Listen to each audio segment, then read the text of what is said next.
le capitaine James Holt se tenait devant la baie vitrée de l'avant-poste Epsilon 9. Son reflet se superposait à l'immensité du vide spatial, un spectre perdu face aux étoiles. Le verre blindé lui renvoyait l'image d'un homme façonné par la tragédie. Épaules larges, armure couverte de cicatrices de bataille, cheveux blonds coupés à ras, et ce regard. Un regard qui avait oublié tout ce que espoir voulait dire. 3 ans s'étaient écoulés depuis l'incident Centauri. 3 ans depuis qu'il avait vu les croiseurs kréliens éventrer la coque du US Dauntless, comme si elle n'était que du papier. 3 ans depuis que les cris de son équipage, sa famille, s'étaient éteints dans le vide sans pitié de l'espace. Capitaine Holt. La voix de l'administrateur de la station le ramena du gouffre de ses souvenirs. « J'ai trouvé quelqu'un qui pourrait correspondre à vos exigences particulières. » James se retourna, chaque geste mesuré. « J'ai demandé un cuisinier, pas un cas social. » Administrateur Moran, un homme rondouillard aux paumes perpétuellement moites, désigna la porte d'un geste nerveux. « Elle est qualifiée, monsieur. Chef principal sur les paquebots de luxe Orion avant la guerre. Ses références sont impeccables. » La mâchoire de James se crispa. La porte s'ouvrit dans un souffle pneumatique. Une silhouette fine apparut, et malgré lui, James en eut le souffle coupé. La femme avançait avec une grâce naturelle qui semblait défier la gravité artificielle de la station. Sa peau d'un bleu azuré lumineux adoucissait l'éclairage blafard. Ses longs cheveux argentés étaient relevés en un chignon élégant, dévoilant des oreilles délicatement pointues et des pommettes hautes. Sa robe crème, simple, ne parvenait pas à masquer la légèreté de sa silhouette. Mais ce furent ses yeux qui le frappèrent, immenses, d'un indigo profond rappelant le ciel du crépuscule terrestre, juste avant que les étoiles n'apparaissent. « Capitaine Holt, » dit Moran. « Voici Iria Novari. Elle est... » Luran James connaissait les Lurans, un peuple pacifique célèbre pour son art et sa gastronomie, mais il ne s'attendait pas à voir un petit paquet attaché contre la poitrine de la femme dans un porte-bébé tressé. « Vous n'avez pas mentionné un enfant ?» fit James d'un ton sec. Iria s'avança, le menton légèrement relevé. « Ma fille, Lilou, 7 mois, si c'est un problème. »« Elle l'est, » trancha James. « J'ai besoin d'un cuisinier, pas d'une garderie. » Une lueur passa dans les yeux d'Iria.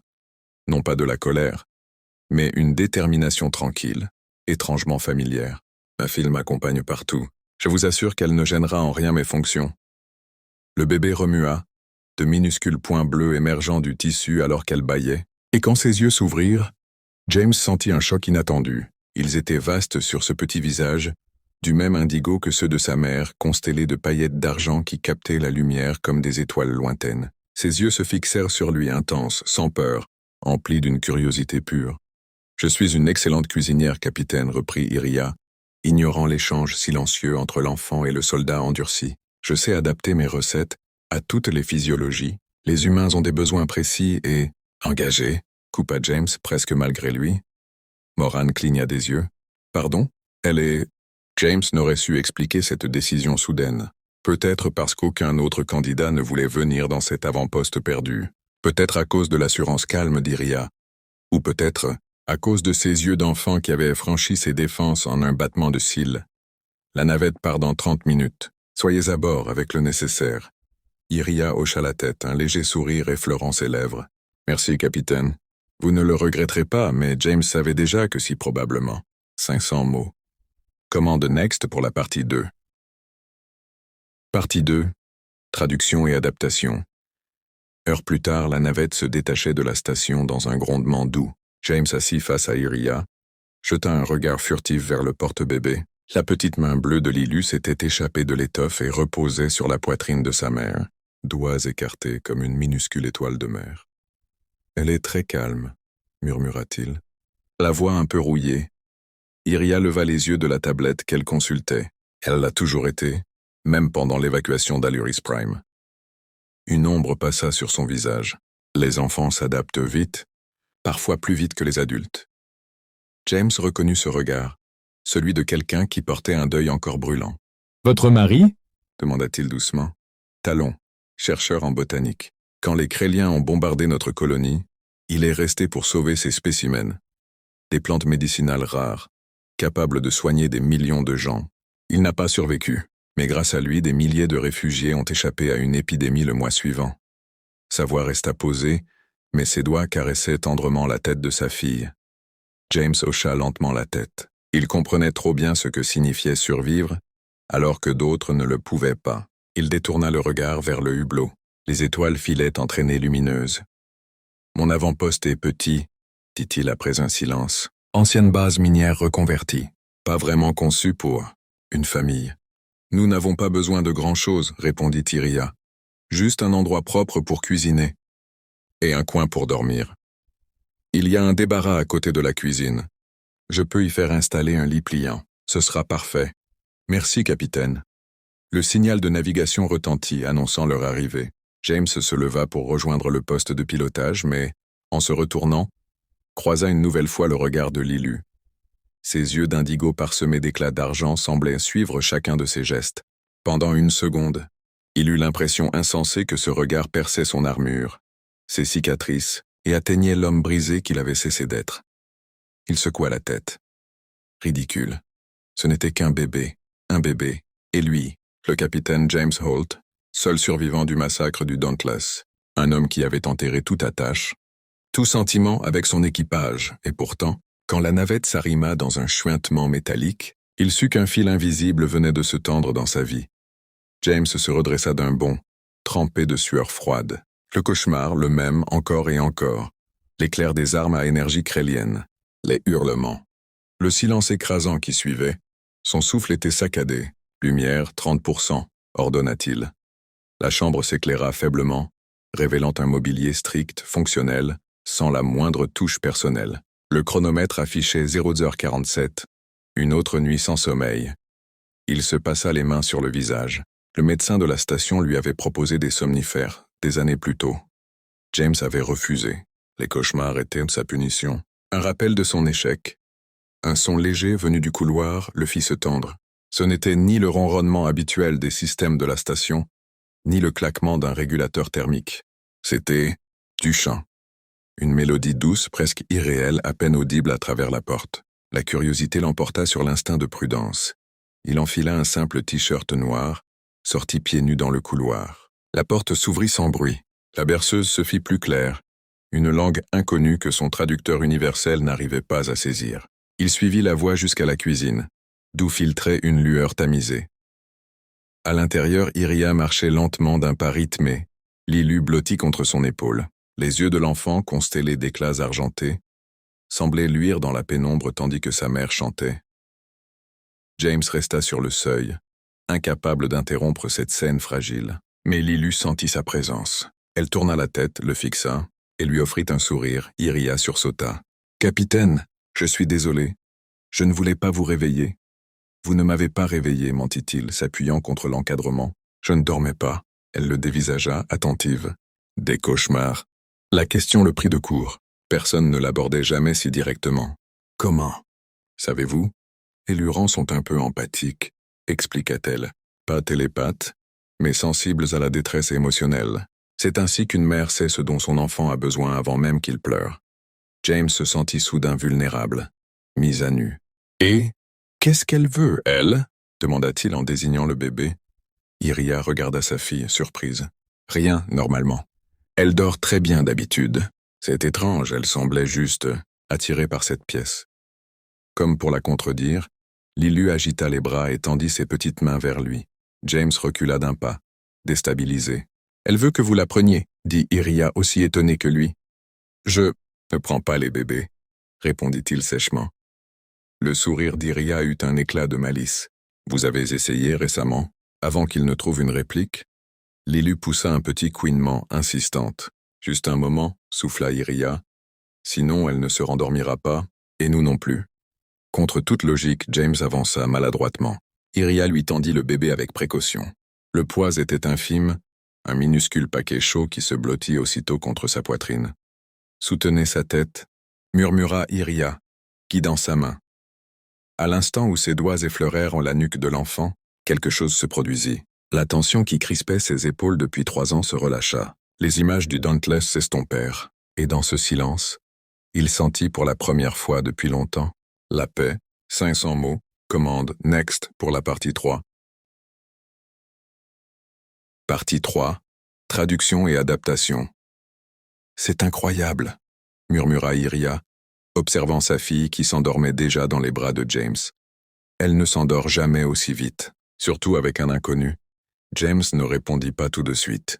Il contemplait le visage apaisé de Lilu, fasciné par cette paix étrange qui émanait d'elle, comme si la petite absorbait ses cauchemars pour les transformer en quelque chose de doux. « Qu'y a-t-il dans ses yeux » demanda-t-il à voix basse. « Je n'ai jamais vu ça. » Iria hésita puis répondit. Son père était à moitié Stellari. C'est une espèce rare, liée aux énergies cosmiques. Les éclats d'argent dans ses yeux viennent de là. Elle effleura la joue de sa fille du bout des doigts. Les Stellari croient que les nourrissons voient au-delà du monde physique, qu'ils gardent encore un lien avec l'univers, un lien que les adultes perdent en grandissant. « Vous croyez à ça » demanda James, surpris de se découvrir réellement curieux. « Je crois que ma fille est spéciale, » répondit-elle simplement, « et qu'elle voit en vous quelque chose que les autres ne voient pas, capitaine. » Leurs regards se croisèrent au-dessus du bébé endormi, un instant suspendu. Fragile ou quelque chose de chaud s'éveilla dans la poitrine du soldat. Lilu soupira, rompant le charme. James rendit l'enfant à sa mère avec précaution, ses mains s'attardant une seconde de trop. « Vous devriez dormir, capitaine, » dit doucement Iria. « Je crois que cette nuit, les cauchemars ne reviendront pas. » Il hocha la tête, conscient de sa propre vulnérabilité, presque gêné. « Bonne nuit, mademoiselle Novary. Iria, s'il vous plaît, » corrigea-t-elle avec un léger sourire. « Et merci d'avoir joué le jeu. » Cette nuit-là, pour la première fois depuis des années, James s'endormit sans peur, et il ne rêva pas du Dauntless. Son esprit flotta entre des ciels d'azur et des étoiles d'argent, percé par une berceuse dans une langue qu'il ne comprenait pas.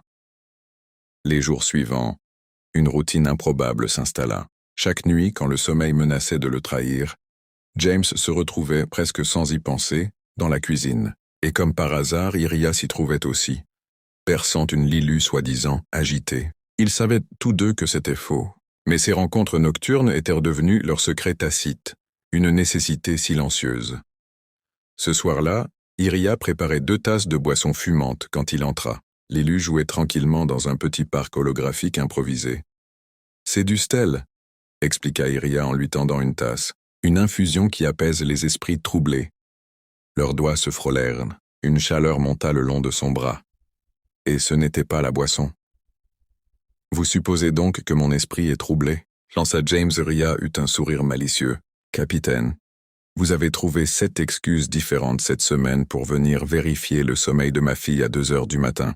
Soit vous êtes inquiet, soit vous développez une obsession inquiétante pour les siestes de bébé. » James sentit la chaleur lui monter au visage. « Je passais juste par là. »« Bien sûr, » répondit-elle, faussement sérieuse. « Comme hier, quand vous testiez les vibrations du système de ventilation. » Un rictus effleura les lèvres du capitaine. « Vous vous moquez de votre supérieur hiérarchique, soldat? J'observe seulement que mon employeur dort mieux après avoir vu ma fille. » dit-elle plus doucement. Et il n'y a aucune honte à ça, James. C'était la première fois qu'elle prononçait son prénom.